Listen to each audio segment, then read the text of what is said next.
Praise the Lord. കർത്താവിൻ്റെ ധന്യതിരുനാമം ഈ പ്രഭാതത്തിൽ മഹിമപ്പെടുമാറാകട്ടെ. ഒരുമിച്ച് ദൈവത്തിൻ്റെ പാദപീഠത്തിലേക്ക് വീണ്ടും ദൈവവചനവുമായി കടന്നു വരുവാൻ. അപ്പോൾ തന്നെ ഒരു രാത്രി കിടന്നുറങ്ങി ഈ ലോകത്തിലെ പ്രഭാത സൂര്യനെ കാണുവാൻ അതിവികൃതിയോടെ ആയിരിക്കുമ്പോൾ നീതിസൂര്യൻ്റെ നീതിയുള്ള കിരണങ്ങൾ ശരീരത്തിന്മേൽ ആത്മാവിന്മേൽ സ്പർശിച്ചുകൊണ്ട് എഴുന്നേറ്റ് ദൈവപാദപീഠത്തിലിരുന്ന് ദൈവവചനങ്ങൾ ധ്യാനിക്കുവാൻ കർത്താവ് തന്ന നല്ല അവസരത്തിന്, ആയുസ്, ആരോഗ്യത്തിന് യേശു കർത്താവിന് നന്ദി പറഞ്ഞുകൊണ്ട് ഈ പ്രഭാതം നമുക്ക് ദൈവവചന ധ്യാന ചിന്തയ്ക്കായി 1 പത്രോസിന്റെ ലേഖനം 4-ാമത്തെ അധ്യായം അതിൻ്റെ 14-ാമത്തെ വാക്യം വായിക്കുന്നു.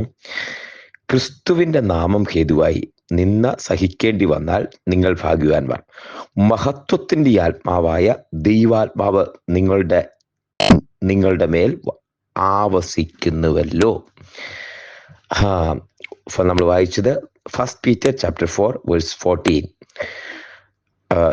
ഈ വചനം സുപരിചിതമാണ്. ഇല്ലെങ്കിലും ഇത് ഈ പുസ്തകത്തിൻ്റെ, പത്രോസ് എഴുതുന്ന 2 പുസ്തകങ്ങളുടെ കാതലായ, കാമ്പായ, തീമായ ഒരു വാക്യശകലം, അതിൻ്റെ തീം ഇതിനകത്ത് അടങ്ങിയിട്ടുണ്ട്. ഈ യഹൂദ ക്രിസ്ത്യാനികൾ രക്ഷിക്കപ്പെട്ടതിന് ശേഷം ദൈവസഭയ്ക്കകത്ത് വന്ന് ക്രൂരന്മാരായ റോമൻ ഭരണകർത്താക്കൾ, റോമൻ എംപറേഴ്സ്, റോമൻ ചക്രവർത്തിമാർ അതിക്രൂരമായ പീഡനം അഴിച്ചുവിട്ടപ്പോൾ ട്രാജനും വെസ്പേഷ്യനും നീറോയും ഒക്കെ ഏറ്റവും അതിക്രൂരമായ പീഡനം ഒന്നിനു പുറകെ ഒന്നായി അഴിച്ചുവിട്ടിട്ട് ക്രിസ്ത്യാനികളെ ഉന്മൂലനാശം വരുത്തുക, യഹൂദനെ തന്നെ ഭൂമിയിൽ നിന്നും ഇല്ലാതാക്കുക എന്നൊരു വൈരാഗ്യത്തോടെ, വാശിയോടെ അതിക്രൂരമായി പീഡിപ്പിക്കപ്പെട്ടവർ, പ്രത്യേകിച്ച് യഹൂദ ക്രിസ്ത്യാനികളെ, ദൈവജനത്തെ അതിക്രൂരമായി പീഡിപ്പിച്ചപ്പോൾ അതിനിടയിൽ നിന്ന് ദൈവജനത്തെ ഉറപ്പിക്കുന്ന ഇന്ന് കാണുന്ന അതിന് സാഹചര്യത്തിനകത്ത് ഇന്ന് ആരാധനയ്ക്ക് ഉണ്ടാവുന്ന ആളുകളെ നമ്മൾ തീവ്രവാദ രാജ്യങ്ങളിലൊക്കെ കേൾക്കുന്ന പോലെ, ചില ന്യൂസുകളൊക്കെ കാണുന്ന പോലെ ഇന്ന് ആരാധനയ്ക്കുള്ളവർ അടുത്ത ആഴ്ച ഉണ്ടാകുമോ എന്നറിയില്ല. ഇന്ന് ആരാധനയ്ക്ക് ഈ ആഴ്ച യാക്കോബ് ഉണ്ടായിരുന്നു, യാക്കോബിന്റെ തല വെട്ടിക്കളഞ്ഞു. സേവാനോസ് ഉണ്ടായിരുന്നു. അങ്ങനത്തെ ഓരോ ഇന്നുണ്ടാകുന്നവർ അടുത്ത ആഴ്ച ഉണ്ടാകുമോ എന്നറിയാതെ ഗുഹകളിലും പാറകളിലും ആരാധന അത് അവർ ആരാധിച്ച സമയം അത്രയും ക്രൂരപീഡനത്തിൽ കൂടി കടന്നുപോയപ്പോൾ സഭയുടെ പ്രത്യാശ ഇരട്ടിയാവുകയും ക്രിസ്തുവിനോടുള്ള ആ സ്നേഹം വർദ്ധിക്കുകയും ചെയ്തപ്പോൾ അവരെ ഉറപ്പിച്ചു നിർത്താൻ, യഹൂദ ക്രിസ്ത്യാനികളെ ഉറപ്പിച്ചു നിർത്താൻ, ആത്മാവിൽ ബലപ്പെടുത്താൻ പത്രോസ് എഴുതുന്ന ലേഖനത്തിന്റെ ഒരു ഭാഗമാണ് വായിച്ചു കേട്ടത്. അതിൻ്റെ അകത്ത് പരീക്ഷ സഹിക്കുന്ന മനുഷ്യൻ ഭാഗ്യവാൻ. പരീക്ഷ, ക്രിസ്തുവിന്റെ കഷ്ടം, ക്രിസ്തുവിനോട് കൂടി കഷ്ടം സഹിക്കുന്നത്, ഇതുപോലുള്ള വാക്കുകൾ ആവർത്തിച്ച് കഷ്ടം അനുഭവിച്ചാലുള്ള പ്രതിഫലം, കർത്താവിന്റെ വാഗ്ദത്ത കിരീടം, ജീവകിരീടം ആവർത്തിച്ച് കർത്താവിന്റെ വരവിനെ കുറിച്ച് ഓർമ്മിപ്പിച്ചു പ്രത്യാശയിൽ നിറയ്ക്കുമ്പോൾ അതിൻ്റെ ഇടയ്ക്ക് നിന്ന് അടർത്തിയെടുത്ത ഒരു വചനമാണ്, വാക്യശകലമാണ് നമ്മൾ വായിച്ചു കേട്ടത്. തൊട്ട് മുമ്പിലും താഴെയും എഴുതിയിരിക്കുന്ന ആ ഭാഗങ്ങള് ക്രിസ്തുവിന്റെ കഷ്ടങ്ങളിൽ പങ്കാളികളാകും തോറും സന്തോഷിച്ചുകൊള്ളുവേൻ, മഹാപ്രതിഫലമുള്ള ഈ ഒരു വേദന, ആ ത്യാഗം വിട്ടുകളയരുത്. കാരണം നിങ്ങൾ ഭാഗ്യവാന്മാരെന്ന് പറയപ്പെടുന്നു. തേജസ്സിന്റെ പൊൻകിരീടങ്ങൾ അണിയിക്കപ്പെടുന്നു. അതിനുശേഷം പറഞ്ഞ വാക്കാണ് നമ്മൾ വായിച്ചത്. അതിൻ്റെ അടുത്ത വാക്കുകൾ പറയുന്നത് ആകെ 3 പ്രാവശ്യമാണ് ഈ പുതിയ നിയമത്തിൽ ക്രിസ്ത്യാനി എന്ന പദം ഉപയോഗിച്ചിരിക്കുന്നത്. അതിലൊരു പ്രാവശ്യം ഉപയോഗിച്ചിരിക്കുന്നത് ഇവിടെയാണ്. ആ വാക്കും പ്രസക്തമാണ്. നൂറ്റാണ്ടുകളെ തട്ടി പ്രതിധ്വനിക്കുന്ന ആ വാക്ക് പറയുന്നത്, ക്രിസ്ത്യാനിയായിട്ടാണ് കഷ്ടം സഹിക്കേണ്ടി വന്നെങ്കിലോ ലജ്ജിക്കരുത്. ലജ്ജിക്കേണ്ടാത്ത ആ ഒരു വേദന, ആ ഒരു കഷ്ടം സഹിക്കുമ്പോൾ ഉള്ള ഒരു ഭാവി പ്രത്യാശയെക്കുറിച്ച് ഉറപ്പിക്കുന്ന, ഈ നാമം ധരിച്ച് ദൈവത്തെ ഭയപ്പെടുകയത്രേ വേണ്ടത്. അതിന്റെ പ്രതിഫലവും അതിന്റെ ഉറപ്പും തരുന്നു. അതിനിടയ്ക്ക് നിന്ന് അടർത്തിയെടുത്ത് ആ വാക്യശകലത്തിലേക്ക് ഒന്നുകൂടെ വരാം. അവിടെ എഴുതിയിരിക്കുന്നത്, ക്രിസ്തുവിന്റെ നാമം ഹേതുവായി നിന്ദ സഹിക്കേണ്ടി വന്നാൽ നിങ്ങൾ ഭാഗ്യവാന്മാർ. മഹത്വത്തിന്റെ ആത്മാവായ ദൈവാത്മാവ് നിങ്ങളിൽ ആവസിക്കുന്നല്ലോ. ഈ വാക്യത്തിന് ഒരു പ്രസക്തിയുണ്ട്. ഇന്ന് എന്റെ ഈ സന്ദേശം കേൾക്കുമ്പോൾ നിങ്ങൾ ശ്രവിക്കണം. ആ വചനത്തിന്റെ രണ്ടാമത്തെ ഭാഗം പറയുന്നത് ക്രിസ്തുവിന്റെ ആത്മാവായ മഹത്വത്തിന്റെ ആത്മാവ് നിങ്ങളിൽ വസിക്കുന്നുവല്ലോ. ഹല്ലേലൂയ. ഈ മഹത്വത്തിന്റെ ആത്മാവ് നിങ്ങളിൽ വസിക്കുന്നില്ലെങ്കിൽ, അത് പരിശുദ്ധാത്മാവ് വസിക്കുന്നില്ലെങ്കിൽ നിങ്ങൾക്ക് കഷ്ടം അനുഭവിക്കാൻ കഴിയത്തില്ല, നിങ്ങൾക്ക് ഈ വേദന അനുഭവിക്കാൻ കഴിയത്തില്ല. അതുകൊണ്ട് എബ്രായ ലേഖനം തീയിൽ കൊണ്ട് ഇട്ടു. അവർ സന്തോഷത്തോടെ തീയെ സ്വീകരിച്ചു. ചിലർ തീയുടെ ബലം കെടുത്തു. ഭർത്താക്കന്മാർക്ക് മരിച്ചവരെ തിരിച്ചു കിട്ടി. ജടയാടുകളുടെയും കോലാടുകളുടെയും ആ പീഡനത്തിലാക്കി. പാറയുടെ പിളർപ്പുകളിലൊക്കെ ഒളിച്ചിരുന്നു. ലോകം അവർക്ക് യോഗ്യമായിരുന്നില്ല. സഹിക്കാൻ കഴിഞ്ഞു. കാര്യം ദൈവാത്മാവ് അവരിൽ വസിച്ചിരുന്നു. കുഞ്ഞെ, ഇന്ന് പ്രഭാതത്തിൽ ഈ സന്ദേശം കേൾക്കുമ്പോ നീ നിന്ദിക്കപ്പെടുകയും പരിഹസിക്കപ്പെടുകയും ചെയ്യുകയാണെങ്കിൽ നിന്നെ കൊണ്ട് ഇത് സഹിക്കാൻ പറ്റത്തില്ല. നിന്നെ സഹിക്കുന്നുണ്ടെങ്കിൽ ദൈവാത്മാവ് നിന്നിൽ ആവസിക്കുന്നു. അത് ആവസിക്കുന്നു എന്ന് വാക്ക് വെറുതെ വസിക്കുകയല്ല, ആവരണം ചെയ്ത് പ്രൊട്ടക്റ്റ് ചെയ്ത് അകത്തും പുറത്തും ഒരുപോലെ ഇരിക്കുന്ന ആവസിക്കുന്നു. ഒരു സ്പോഞ്ച് വെള്ളത്തിനകത്തിട്ടാ വെള്ളം ഇങ്ങനെ നിറഞ്ഞു കിടക്കും. നമ്മൾ കാണുമ്പോൾ വെള്ളത്തെ കാണാനുള്ളൂ, പക്ഷെ സ്പോഞ്ച് ഒന്ന് എടുത്തു നോക്കണം, അത് നിറയെ വെള്ളമാ. ഒരു 100 ഗ്രാമുള്ള സ്പോഞ്ച് വെള്ളത്തിലിട്ടാൽ അത് എടുക്കുമ്പോൾ ചിലപ്പോൾ 1 കിലോ ഉണ്ടാകും, 500-600 ഗ്രാം ഉണ്ടാകും. കാരണം അത് നിറയെ വെള്ളമാ. ഇതുപോലെ ആത്മാവ് അകത്തും പുറത്തും നിറഞ്ഞിരിക്കും. ആത്മാവിൽ നിറഞ്ഞു ഒരുവന് മാത്രമേ, ദൈവാത്മാവിൽ നിറഞ്ഞു ഒരുവന് മാത്രമേ അത് സഹിക്കാൻ പറ്റത്തുള്ളൂ.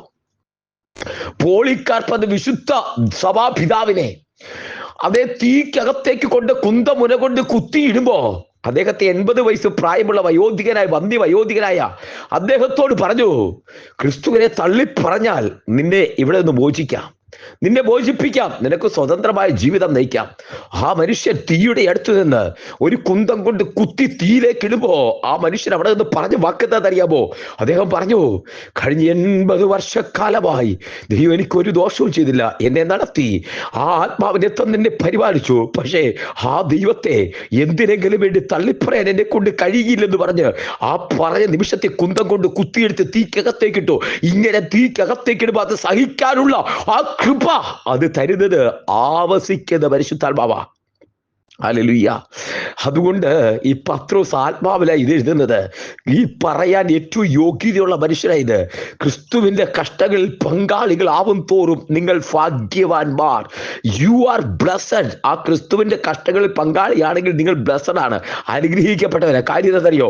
ക്രിസ്തുവിന്റെ ആത്മാവ് നിങ്ങളിൽ വസിക്കുന്നു. ഇത് പറയാൻ യോഗ്യതയുള്ള ആളാ. ഒന്നുകൂടെ പറഞ്ഞാൽ യോഗ്യതയേക്കാൾ അപ്പുറം എക്സ്പീരിയൻസ് ഉള്ള ആളാ പറയുന്നത്. ഇത് രണ്ടിലൊരു വ്യത്യാസമുണ്ട്. കാര്യം എന്താണെന്നറിയാമോ? വേലക്കാരി പെണ്ണിന്റെ മുമ്പില് മുട്ടുവിറച്ച് ഞാൻ അവനെ അറിയുന്നില്ലെന്ന് ആണയിടാനും പ്രാകാരം തുടങ്ങിയവൻ, പടയാൾ ചോദിച്ചപ്പോൾ ആണയിടാനും പ്രാകാരം തുടങ്ങിയവൻ, 3 വട്ടം യേശുവിനെ തള്ളിപ്പറഞ്ഞവൻ, ആ മനുഷ്യനാ പറയുന്നത്, ധീരമായി പറയുന്നത് ക്രിസ്തുവിന്റെ കഷ്ടങ്ങളിൽ പങ്കാളികളാണെങ്കിൽ നിങ്ങൾ ഭാഗ്യവാന്മാർ. കാരണം ക്രിസ്തുവിന്റെ ആത്മാവിൽ വസിച്ചിട്ടല്ലാതെ ജഡത്തിന് ഇതിനെ കൊണ്ട് പറ്റത്തില്ല. അനുഭവസ്ഥനാ. കാര്യം പെന്തക്കോസ്ത് നാളിൽ ആത്മാവ് അദ്ദേഹത്തിന്റെ പേര് വന്നു. കൂടിയിരുന്ന 120 പേരുടെ പേര് വന്നു. അദ്ദേഹം ചാടി എഴുന്നേറ്റു, പ്രസംഗം തുടങ്ങി. അദ്ദേഹം പ്രസംഗിച്ചു തുടങ്ങിയപ്പോ അദ്ദേഹം പറയുക, ഈ പ്രസംഗിച്ചു തുടങ്ങിയ ആ മനുഷ്യൻ പറയുക, ആരുടെ മുൻപിലാണെന്നറിയാമോ? വേലക്കാരി പെണ്ണിന്റെ മുമ്പ് മുട്ടുവരച്ച ഈ മനുഷ്യൻ മഹാപുരോഹിതനും അതേ യെരൂശലേമിൽ ഉത്സവത്തിന് വന്ന നാനാജാതി മതസ്ഥനെ എടുത്ത് എഴുന്നേറ്റ് ശക്തിയോടെ പറയുക, നിങ്ങൾ മരത്തിന്മേൽ തൂക്കിക്കൊന്ന യേശു ക്രിസ്തു സാധാരണ മനുഷ്യനായിരുന്നില്ല, ദൈവമായിരുന്നു. എന്റെയും നിന്റെയും പാപത്തിന്റെ പരിഹാരത്തിന് വേണ്ടി കാൽവരിയിൽ യാഗമായി നിങ്ങൾ അറിയാതെ പോയി. അവർ എഴുതിയിരിക്കുന്നത്, അവർ കുത്തുകൊണ്ടവർ മാനസാന്തരപ്പെട്ടു. 3000 പേർ അന്ന് സ്നാനപ്പെട്ട് ദൈവസഭയോട് ചേർന്നു. ഒരു പെണ്ണിന്റെ മുമ്പിൽ, ഒരു വേലക്കാരി പെണ്ണിന്റെ മുമ്പിൽ ക്രിസ്തുവിനെ ചോദിച്ചു വിറച്ച ആ മനുഷ്യന് ക്രിസ്തുവിനെ കുറിച്ച് പറയാൻ ധൈര്യം കിട്ടിയ ഈ മനുഷ്യൻ അനുഭവം പറയുക, ദൈവത്തിന്റെ ആത്മാവ് വസിച്ചിട്ടല്ലാതെ നിങ്ങൾക്ക് കഴിയില്ല. ഇന്ന് ഈ പ്രഭാതത്തിൽ കുഞ്ഞെ, ഈ മനുഷ്യനെ കുറിച്ച് ആന്റിക്വിറ്റീസിൽ ജോസിഫസ് എന്ന് പറയുന്ന മനുഷ്യൻ പറയുന്നത് എന്താണെന്നറിയാമോ? ഈ മരണസമയത്ത് അദ്ദേഹത്തെ ക്രൂശിച്ചു കൊല്ലാൻ വിധിക്കപ്പെട്ടു. പലവട്ടം മരണത്തിന് ക്രൂശിച്ചു കൊല്ലാൻ രക്തസാക്ഷി മരണത്തിന് വേണ്ടി വിധിക്കപ്പെട്ട ആ മനുഷ്യൻ ക്രൂശിന്റെ അടുത്ത് എന്നിട്ട് പറഞ്ഞു, എന്റെ അരുമനാഥനെ തലകീഴായി നിങ്ങൾ നേരെ ക്രൂശിച്ചുകൊണ്ട് എന്നെ തലകീഴായി ക്രൂശിക്കണം, കാരണം ആ പാദങ്ങൾ ചുംബിച്ചുകൊണ്ട് എനിക്ക് മരിക്കാമല്ലോ. ചരിത്രം എഴുതിയിരിക്കുന്ന എവിടുന്ന് കിട്ടി ധൈര്യം? ആ ധൈര്യം കിട്ടിയത് എവിടുന്നറിയാമോ? ഈ മനുഷ്യനെ ധൈര്യത്തെ കുറിച്ച് പറയുക, ചരിത്രമകനെ പറയുന്നെങ്കിലും ധൈര്യത്തോടെ നീ ഈ മനുഷ്യനെ കുറിച്ച് പറയുക. ദൈവത്തിന്റെ ആത്മാവ് വസിച്ചാൽ ഇന്ന് പ്രഭാതത്തിൽ ഞാൻ ഉറപ്പിക്കട്ടെ, കൺക്ലൂഡ് ചെയ്യട്ടെ, ഒറ്റ വാക്കുകൊണ്ട് കൺക്ലൂഡ് ചെയ്യട്ടെ, നീ നിന്നെ അനുഭവം ക്രിസ്തുവിന്റെ നാമം ധരിക്കുന്നത് കൊണ്ട്, നീ ഒരു ക്രിസ്ത്യാനിയായി ഇരിക്കുന്നത് കൊണ്ട്, നീ പ്രാർത്ഥിക്കുന്ന ദൈവവേദനായതുകൊണ്ട് നിന്റെ പ്രാർത്ഥനയ്ക്ക് ഡിലേ വരുമ്പോ, അടിയെപ്പോലെ നിന്റെ പ്രാർത്ഥനകൾ താമസിക്കുന്നുണ്ടോ? നീ നിന്ദിക്കപ്പെടുന്നുണ്ടോ? നീ പരിഹസിക്കപ്പെടുന്നുണ്ടോ? ചിലയിടത്ത് നീ തല ചായ്ക്കേണ്ടി വരുന്നുണ്ടോ? ചില ഫംഗ്ഷനിൽ നിന്ന് നീ ഒഴിവാക്കപ്പെടുന്നുണ്ടോ? വീട്ടിൽ നടക്കുന്ന ദാവീദിനെ പോലെ ചില ഫംഗ്ഷനുകളിൽ നീ ഒഴിവാക്കപ്പെടുന്നുണ്ടോ? നിന്ന വഹിക്കുന്നുണ്ടോ? അവിടെയാ നിന്നെ ഉറപ്പിക്കുന്ന പത്രോസിന്റെ വാക്കിന്റെ പ്രസക്തി. ക്രിസ്തുവിന്റെ കഷ്ടങ്ങളിൽ പങ്കാളിയാകും തോറും നിങ്ങൾ ഭാഗ്യവാന്മാർ, നിങ്ങൾ അനുഗ്രഹിക്കപ്പെട്ടവരാ. നിങ്ങൾ അനുഗ്രഹിക്കപ്പെട്ടവരാ. കാരണം നിങ്ങളല്ല ഇത് സഹിക്കുന്നത്, നിങ്ങളെ കൊണ്ട് കഴിയത്തില്ല. ദൈവത്തിന്റെ ആത്മാവ് നിങ്ങളിൽ വസിക്കുന്നു.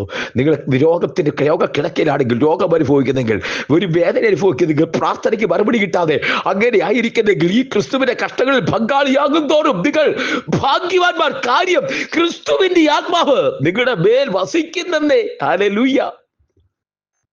ക്രിസ്തുവിന്റെ ആത്മാവ് കുഞ്ഞെ നിന്റെ മേൽ വസിക്കുന്നു. ദൈവകരങ്ങളിലേക്ക് സമർപ്പിക്കാം. എന്നോട് ചേർന്ന് പ്രാർത്ഥിച്ചാട്ടെ. സ്വർഗീയ പിതാവേ, ഈ ജനത്തെ ഞാൻ അനുഗ്രഹിച്ച് പ്രാർത്ഥിക്കുന്നു. ക്രിസ്തുവിന്റെ ആത്മാവ്, യേശു ക്രിസ്തുവിന്റെ ആത്മാവ് ഈ വസിക്കുന്നതിനായി സ്തോത്രം ചെയ്യുന്നു. എബ്രായ ലേഖനം വായിക്കുന്നത് പോലെ നിങ്ങളുടെ ഉള്ളിൽ ക്ഷീണിച്ചു മടുക്കാതിരിപ്പാൻ ഭാവികളാൽ ഇങ്ങനെയുള്ള ഉപദ്രവം നേരിട്ടവനെ ഹൃദയത്തിൽ ധ്യാനിച്ചുകൊള്ളുവേൻ. വിശ്വാസത്തിന്റെ നായകനും പൂർത്തി വരുത്തുന്നവരുമായ യേശു ക്രിസ്തു അവൻ മുൻപിൽ നിൽക്കുന്നു. ആ ആത്മാവ് ഞങ്ങളുടെ ഉള്ളിൽ ഞങ്ങൾക്ക് തന്നതിനായി നന്ദി പറയുന്നപ്പാ. ഞങ്ങൾക്ക് വഹിക്കാനുള്ള ദൈവകൃപ ആ ആത്മാവിലൂടെ തരുന്നതിനായി നന്ദി കർത്താവേ. ഞങ്ങളുടെ നിന്ന പരിഹാസം, ഞങ്ങളുടെ ഈ ലോകയാത്രയിൽ ക്രിസ്തുവിന്റെ നിന്ദയിൽ, ക്രിസ്തുവിന്റെ കഷ്ടങ്ങളിൽ പങ്കാളികളാകുമ്പോൾ സഹിക്കാനുള്ള ആ ദൈവകൃപ സ്വർഗം ഞങ്ങൾക്ക് തരുന്നതിനായി നന്ദി പറയുന്നു. ജനത്തെ അനുഗ്രഹിച്ച് പ്രാർത്ഥിക്കുന്നു. പിതാവിന്റെയും പുത്രന്റെയും പരിശുദ്ധാത്മാവിന്റെ നാമത്തിൽ അനുഗ്രഹിക്കുന്നതൊക്കെ കൂടിയിരിക്കുക ആത്മാവിൽ ഉറപ്പിക്കുന്നു. തൃക്കരങ്ങളിൽ സമർപ്പിക്കുന്നു. രക്തത്തിന് മുദ്രയിടുന്നു. കൃപ കൂടിയിരിക്കുന്നതിനായി സ്തോത്രം. ആത്മാവിൽ അനുഗ്രഹിക്കുന്നപ്പ അസാധാരണമായ ദൈവസാന്നിധ്യം കൊണ്ട് നിറയ്ക്കുന്നു. കൃപ കൂടിയിരിക്കും. പ്രാർത്ഥന കേട്ടിയാൽ സ്തോത്ര സകല ഭാരബോധത്തോടെ എടുക്കും. യേശുവിൻ നാമത്തിൽ തന്നെ. ആമേൻ, ആമേൻ, ആമേൻ, ആമേൻ. കർത്താവ് എല്ലാവരെയും അനുഗ്രഹിക്കട്ടെ. ദൈവകൃപ കൂടിയിരിക്കട്ടെ. God bless you and work with Jesus. കർത്താവിനോട് ചേർന്ന് നടക്കാം. കർത്താവ് അനുഗ്രഹിക്കട്ടെ. അടുത്ത നാളെ നമുക്ക് വീണ്ടും കാണാം. Thank you so much.